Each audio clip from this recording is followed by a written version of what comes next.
पूरे देश में दो मुद्दे अभी तेजी से चला। पहला, नेशनल हेराल्ड के मामले को लेकर राहुल जी से लगातार 5 दिन पूछताछ हुई। दूसरा मुद्दा अग्निपथ, और इसमें पूरे देश भर में नौजवानों में आक्रोश फैला। पूरे सप्ताह ये दो मुद्दे के इर्द गिर्द घूमता रहा। मुख्य रूप से बात यही है कि राहुल जी की आवाज़ दबाने के लिए ये कृत्य किया गया। जब कोई मनी ही नहीं है तो लॉन्ड्रिंग नहीं हुई, और लॉन्ड्रिंग नहीं हुई तो ईडी का कोई काम नहीं, कोई एफआईआर हुआ नहीं। लेकिन परेशान करना है, पार्टी को बेवकूफ में ले जाना है और नेता को दबाना था। लेकिन न पार्टी झुकने वाली है न हमारे नेता दबने वाले हैं। दूसरा मुद्दा नौजवानों का है। आज ये अग्निपथ, अग्निवीर, फिर अग्निवीर के बाद फिर रेलवे वीर, रेलवे वीर हुआ शिक्षा वीर, फिर उसके बाद चिकित्सा वीर। ये इसी प्रकार के ठेके में सब कुछ लाना चाहते हैं। ये इसका विरोध नौजवान जो वर्षों से मेहनत कर रहे हैं, सुबह से दौड़ रहे हैं, एक्सरसाइज कर रहे हैं, सेना में जाएंगे, देश सेवा करेंगे, सीमा की सुरक्षा करेंगे, लेकिन उनको उनके सपनों को चकनाचूर करते हुए 4 साल के ठेके में रखेंगे, जिसे 6 महीने वो केवल ट्रेनिंग लेंगे। 6 महीने में तो बराबर मार्च पास्ट और वर्दी पहनना, सेना में तो और कड़ाई से प्रोटोकॉल पालन होता है, इनको सीखने में उतना समय निकल जाता है। और उसके बाद 3.5 साल बाद आप भूतपूर्व हो जाएंगे, रिटायर हो जाएंगे। रिटायर के समय आदमी दादा नाना सब बन जाता है। ये तो रिटायरमेंट के बाद शादी करेंगे और फिर इसके सामने भविष्य कुछ नहीं।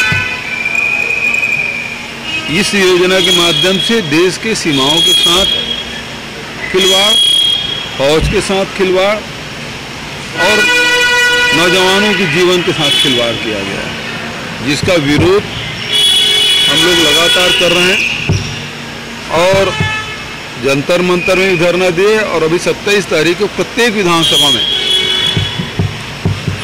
धरना प्रदर्शन किया जाएगा। मैं खुद भी पाटन विधानसभा में रहूँगा, अपने विधानसभा में सबको रहना है, मैं अपने विधानसभा में रहूँगा। सारे विधायक अपने अपने विधानसभा में, जहाँ विधायक नहीं है वहाँ फिर पार्टी के पदाधिकारी ये लोग जाएंगे, लेकिन अपने अपनी विधानसभा में सब रहेंगे।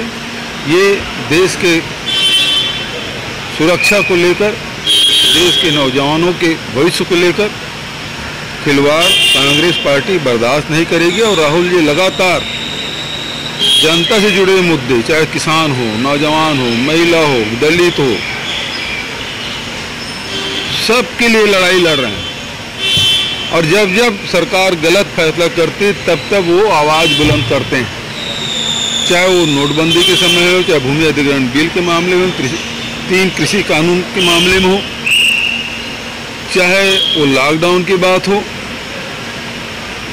चाहे चीन के हमारे सीमा में घुसकर 1000 वर्ग किलोमीटर कब्जा करने के मामले में, सब मामले में राहुल गांधी लगातार बोल रहे थे। अकेले नेता हैं जो लगातार बोल रहे हैं। इस कारण से राहुल जी की आवाज़ को बंद करना चाहते हैं, जो कभी सफल नहीं होंगे।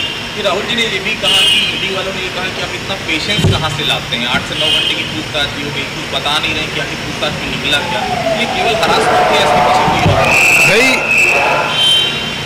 नेहरू जी, सरदार पटेल जी, टंडन जी और रफ़ी अहमद किदवई जी, ये 4 लोग मिलके AGL associate director general limited, AGL associate general limited की स्थापना करते हैं और 3 नवजीवन, कौमी एकता और नेशनल हेराल्ड, 3 पेपर निकालते हैं और तीनों पेपर वो निकाले। और उसके बाद आप देखेंगे कि आज अखबार की स्थिति क्या है, इलेक्ट्रॉनिक मीडिया की स्थिति क्या है, कि बहुत लोगों को नौकरी से निकालें, बहुत लोगों की तनख्वाहें कम की केवल लॉकडाउन के चलते।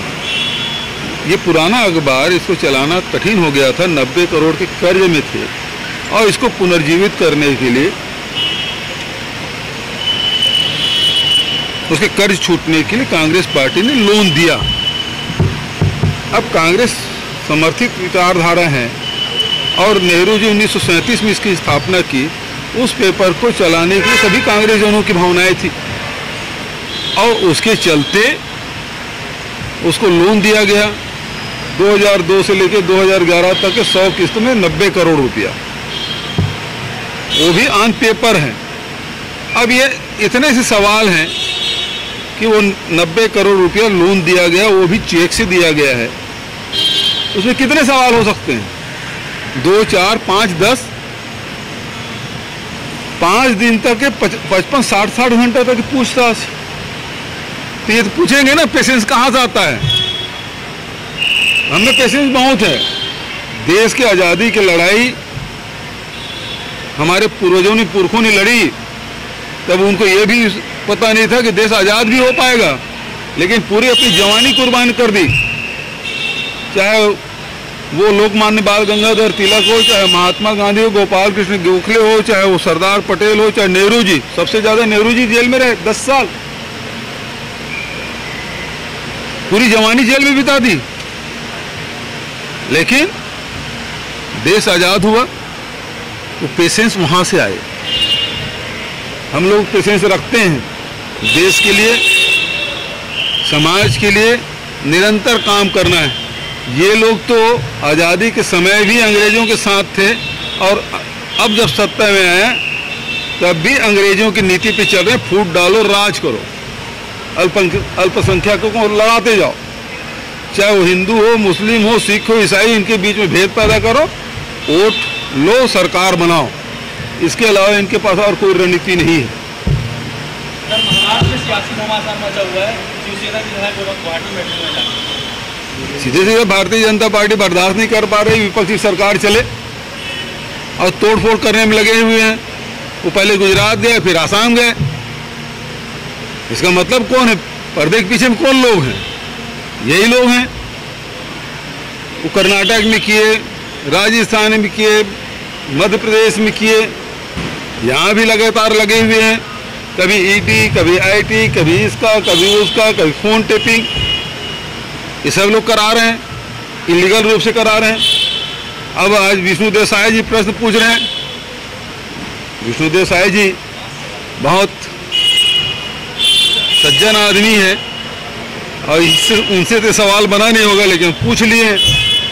लेकिन मैं उसे पूछना चाहता हूँ, पेगासस के द्वारा किसने कराई जासूसी? फोन टेपिंग क्या उनके नेताओं को नहीं हुई? वो बताएं। विपक्षी के लोगों को भी हुआ, नौकरशाहों को भी हुआ और उनके नेताओं को भी हुआ। उसके मामले में क्या बोलेंगे विष्णु देसाई और रमन सिंह जी? उसके मामले में चुप। उस मामले में जजों के भी फोन टेप हुए। तो इनकी फितरत ही है फोन टेपिंग की।